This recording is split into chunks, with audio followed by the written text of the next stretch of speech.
Oh hey la Féminine Family, comment ça va? Bienvenue dans une nouvelle vidéo.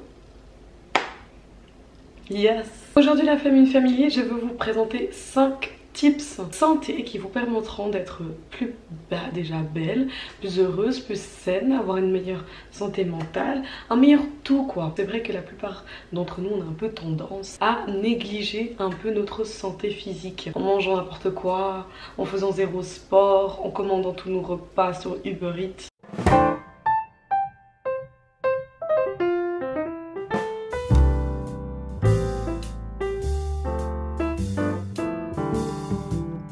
Mon nom c'est Jessica Thompson et ici on parle mode et féminité.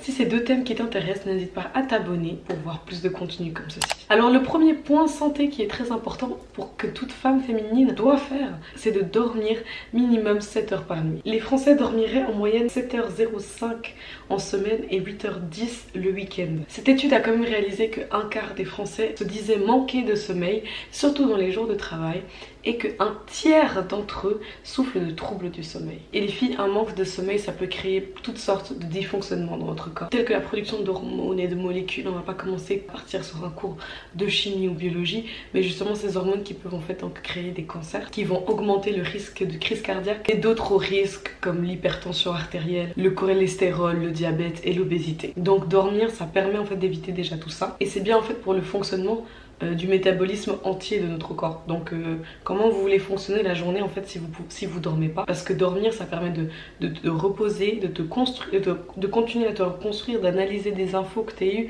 de te remettre tes batteries à zéro en vrai, ce qui est quand même plutôt important si tu as des journées chargées par exemple. Ça amène aussi une meilleure mine parce que si tu t'es reposé, bah, tu te sens mieux et ton corps est mieux, tu auras moins de cernes. Ça va donner aussi un meilleur mood et une meilleure capacité de concentration au travail. Dormir c'est la vie. Les gens qui se privent de sommeil, les gens qui réduisent le sommeil, je sais pas comment vous faites parce que j'aime tellement dormir.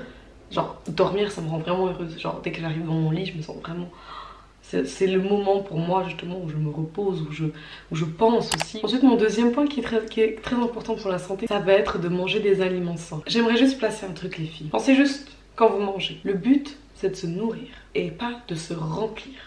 Je sais qu'on a tendance à vouloir manger pour se remplir. Par exemple, on a faim, on mange la dose de choses. En fait, non.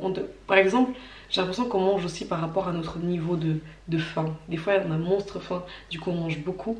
Et en fait, dès qu'on n'a pas très faim, on mange un petit peu. En vrai de vrai, moi je trouve que je ne suis pas nutritionniste, je ne suis pas diététicienne ni médecin. Mais pour moi, en vrai de vrai, on devrait manger la même quantité à chaque fois. Le but, c'est de se nourrir et pas de se remplir jusqu'à être mal en fait et avoir mal au ventre. C'est vraiment pas le but. Ça peut arriver parce qu'on va au resto, il y a des choses comme ça, mais ça doit pas être quelque chose qui est en daily basis. C'est pas quelque chose qui doit se passer tous les jours. Vous devez pas vous remplir l'estomac tous les jours parce que si vous le remplissez, tout l'excès bah, il va se transformer en graisse et bah, ça va stocker et puis vous connaissez où ça se stocke. Pensez bien que manger des plats de pâtes ou des burgers constamment, ça va pas être la meilleure chose pour soi, on est bien d'accord, parce que ça n'est pas forcément sur le long terme une bonne idée, pas seulement pour le poids hein, mais aussi pour le teint, pour aussi le mood, par aussi le niveau de fatigue et la digestion. C'est beaucoup de choses qui se passent dans la nourriture parce que tout ce qu'on a digurgite, bah, le corps il doit tout récréer pour essayer de séparer ça dans le corps et faire fonctionner le corps. Je pense que vous savez à quoi sert l'action de manger, il me semble. Je dis pas que vous devez jamais vous faire plaisir et jamais manger de burger, jamais manger... C'est bon un burger, on est bien d'accord, c'est très très bon. Mais la plupart de vos plats doivent être des plats sains. La matière grasse en fait elle est quand même utile à notre corps. Un excès de matière grasse est mauvais pour le corps, mais la matière grasse en elle-même est important pour l'énergie. Comme ça le corps a quelque chose à brûler en fait quand il fait du sport ou quoi il s'active. Ce que je vais vous dire de faire les filles, c'est de privilégier en fait les plats préparés à la maison par vous-même, par votre partenaire, par votre maman, je ne sais pas quelle situation vous vivez. Privilégiez ce genre de plats qui ont été préparés et cuisinés à la maison.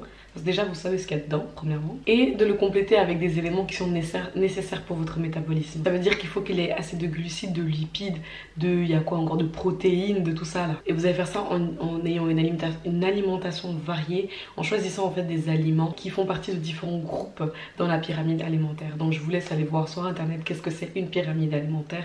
Mais pour ceux qui ne savent pas, c'est une pyramide en fait des besoins. Ça veut dire que tout en bas à la base on va avoir l'eau, on va avoir les thés, tout en haut on va voir tout ce qui est les sucres, les sucreries et alcool. Essayez de prendre des aliments qui sont dans plusieurs groupe et puis essayer de compléter ça et puis de créer un plat sain que vous aurez préparé vous-même, riche en couleurs. Moi j'adore mélanger les couleurs quand je fais à manger, et après vous savez que ce que vous mangez, ça vous fait du bien à vous, et ça c'est le plus important, parce que comme j'ai dit, le but c'est de se nourrir et pas de se remplir, ok? Le troisième point pour vous mes babies, c'est mes babies. Ouais, j'aime bien, ok, ça passe, on garde, on verra bien qu'est-ce qui sort au fur et à mesure justement des vidéos, qu'est-ce qui sort, mais mes babies, ça c'est assez drôle. Mon troisième point, ça va être de faire du mouvement, faire du sport, pas forcément, je ne demande pas forcément d'aller pousser à la salle tous les jours, il y a plein d'alternatives. Parce que je sais que la plupart des gens, la première chose qu'ils pensent quand tu leur dis faire du sport, c'est aller courir, aller à la salle. Il y a plein d'autres sports. Il y a plein d'autres activités qui demandent du mouvement, et j'ai essayé de courir et en fait c'est pas mon truc. Et en fait courir, je me suis rendu compte que à part me grossir mes mollets, ça me faisait pas grand chose. Vous avez maintenant un peu zéro excuse parce que grâce au confinement, maintenant on peut faire on sait qu'on peut faire du sport à la maison. Donc désolé, mais vous allez taper sur n'importe quelle chaîne YouTube, tatati tata, vous allez trouver des activités, des exercices musculaires ou des choses comme ça exprès pour vous, ou bien exprès par exemple pour un endroit que vous voulez perdre du poids. Ah oui, je vais vous montrer l'état de mon téléphone. C'est un peu la merde parce que bah ouais, voilà. Ça c'est pas ouf. Ensuite, ce que je voulais dire aussi par rapport au sport, c'est que faire du sport, ça réduit les risques de maladies cardiaques, ça diminue aussi le risque de cancer du sein ou du côlon, et ça réduit aussi justement tout ce qui est diabète en fait. Et justement faire du mouvement et du sport en fait, c'est une des manières aussi assez sympa de perdre du poids ou de contrôler le poids qu'on a perdu en fait, on sait rien. Parce que je sais très bien que si je perds du poids et qu'après je fais rien d'autre et que je reste un peu, on va dire, sans mouvement, bah ce poids là je vais le reprendre directement. C'est pareil comme se priver de quelque chose, priver de nourriture. Faire du mouvement aussi, ça permet une amélioration générale de la santé mentale et une augmentation de l'estime de soi. Donc autant que femme déjà en général, je trouve que l'estime de soi, pouvoir l'augmenter un petit peu, pouvoir la booster, ça fait du bien, c'est cool. Voilà, je recommande. Faites un peu de sport, faites du mouvement, faites quelque chose pour bouger. Ne soyez pas larvés chez vous en fait. Ah oui, et ça permet aussi un renforcement de la capacité de l'apprentissage. Donc pour tous mes étudiantes ici, faites du mouvement à côté. Vous pouvez dire tout ce que vous voulez en mode « Wow, mais j'ai trop de choses à réviser ». Je sais que vous avez toutes et tous 1h30 dans votre semaine que vous pouvez placer. Hein, commençons en petite partie, 1h30 par semaine. Vous posez ça à un moment de sport. Voilà, on n'en parle plus. L'avant-dernier point que j'aimerais vous transmettre aujourd'hui, c'est faire attention à l'excès d'alcool et de drogue. Ok, là, je vais me concentrer plus sur tout ce qui est alcool parce que je suis pas la plus grande connaisseuse des drogues. Donc, je ne vais pas commencer à vous dire attention à ci, ça et ça. Et on n'est pas là pour vivre un cours de sensibilisation aux drogues et à l'alcool. Mais je voulais quand même justement vous poser quand même quelque chose là qui sont importantes. Peut-être par exemple pour mes abonnés un poil plus jeunes qui regardent. On sait jamais. Déjà, premièrement, je voulais vous dire que la gueule de bois, c'est pas le seul mauvais effet de l'excès d'alcool. Bon, ça c'est rien. Ça passe. Et le lendemain tu peux recommencer. En vrai ça c'est un effet à court terme, c'est pas grand chose hein, tu bois de l'eau toute la journée, tu manges correctement, tu t'hydrates et hop c'est bon. En vrai la gueule de bois c'est pas grave, c'est très bien parce que c'est même ton corps qui te dit j'ai pas aimé ce qui s'est passé. En fait une consommation excessive d'alcool ça peut mener à plusieurs cancers déjà premièrement, parce que l'alcool c'est très comment on dit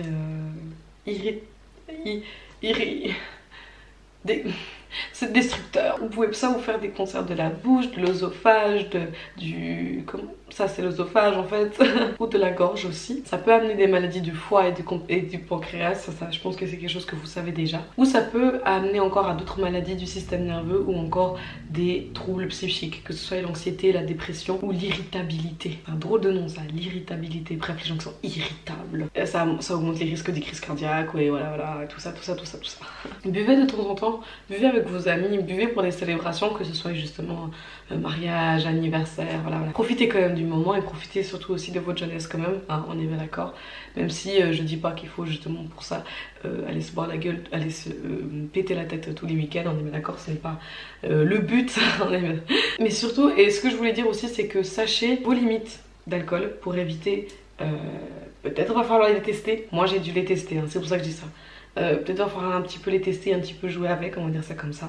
Ma foi, il n'y a que en faisant qu'on apprend. Mangez avant. Sachez aussi avec qui vous pouvez boire. C'est ça la question. Parce que j'ai vu beaucoup trop de filles, de femmes en fait qui se mettaient qui devenaient wasted dans des environnements ou avec des gens qui n'étaient pas du tout de confiance en fait, et qui se retrouvaient avec des personnes qui carrément n'allaient même pas l'aider alors qu'elle était ivre morte par terre. C'est pour ça que je vous dis ça. Sachez avec qui vous pouvez boire et sachez vos limites aussi. Je sais qu'il y a des gens qui ont des événements à faire avec leur boulot. Évitez de vous mettre une minée devant votre patron. C'est pas très pro. Ensuite les girls, mon dernier point ça va être de boire de l'eau. Ça je pense que je devrais le dire pour toutes les vidéos. Buvez de l'eau. Je devrais le dire à chaque fin de vidéo, bois de l'eau. En vrai moi, boire de l'eau c'est la première chose, c'est la première et la dernière chose que je fais. Quand je me lève, j'ai tellement soif en général, je vais tracer pour aller chercher de l'eau, je vais tracer pour boire de l'eau bien fraîche. En général le soir je vais boire de l'eau en fait et je vais remplir une bouteille que je vais mettre au frigo. Comme ça le lendemain matin je me réveille et je peux aller chercher cette bouteille qui est fraîche et je vais pouvoir boire de... Est-ce que quelqu'un vous a... En fait je suis en train de me dire, est-ce que quelqu'un vous a déjà expliqué pourquoi il faut boire de l'eau? Parce que beaucoup de gens disent ouais faut boire de l'eau c'est bien. Ok, alors moi je vais vous dire, l'eau en fait permet l'hydratation totale de votre métabolisme. Ça veut dire que l'eau va aller hydrater chaque organe de votre corps pour fonctionner correctement. Déjà ça c'est important. Boire de l'eau aussi c'est mieux que toutes les crèmes hydratantes que vous pouvez trouver dans les commerces. Boire 1 à 2 litres d'eau par jour, je sais que c'est genre, il y a des gens qui disent 1,5 litre, il y a des gens qui disent c'est 2 litres, 2 litres et demi. Moi je dis 1 à 2 litres, comme ça.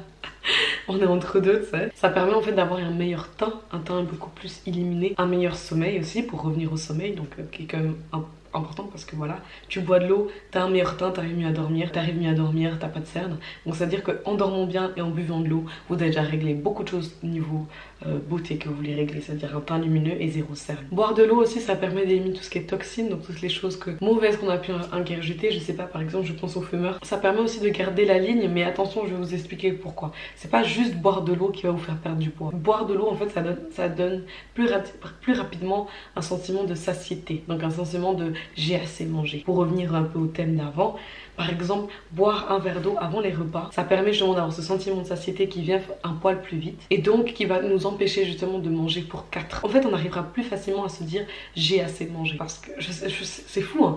En fait je m'en rends compte maintenant parce que je bois beaucoup plus d'eau qu'avant et là je me rends beaucoup compte que ouais maintenant que je bois de l'eau, quand je mange j'arrive d'un coup à m'arrêter et me dire mais j'ai assez mangé là. En fait, j'ai assez mangé, c'est bon, j'ai pas besoin de continuer à manger. Elle permet aussi justement la facilité d'élimination de la graisse. Ça permet à ton corps d'éliminer plus facilement tout ce qui est graisse en fait de ton corps. Du coup, c'est plutôt pas mal. Fun fact, vous saviez qu'on peut tenir plusieurs semaines sans manger, mais on peut tenir maximum 3 jours sans boire. Buvez de l'eau. Je le répète encore une fois, mais mon nom c'est Jessica Thompson, ici on parle mode et féminité. Si la vidéo t'a plu, n'hésite pas à mettre un like et à t'abonner pour voir plus de contenu comme ça. Et sur ce, on se voit bientôt pour une nouvelle vidéo. Porte-toi bien et prends soin de toi. On va dire ça aujourd'hui, ok? Prends soin de toi. Allez, bye!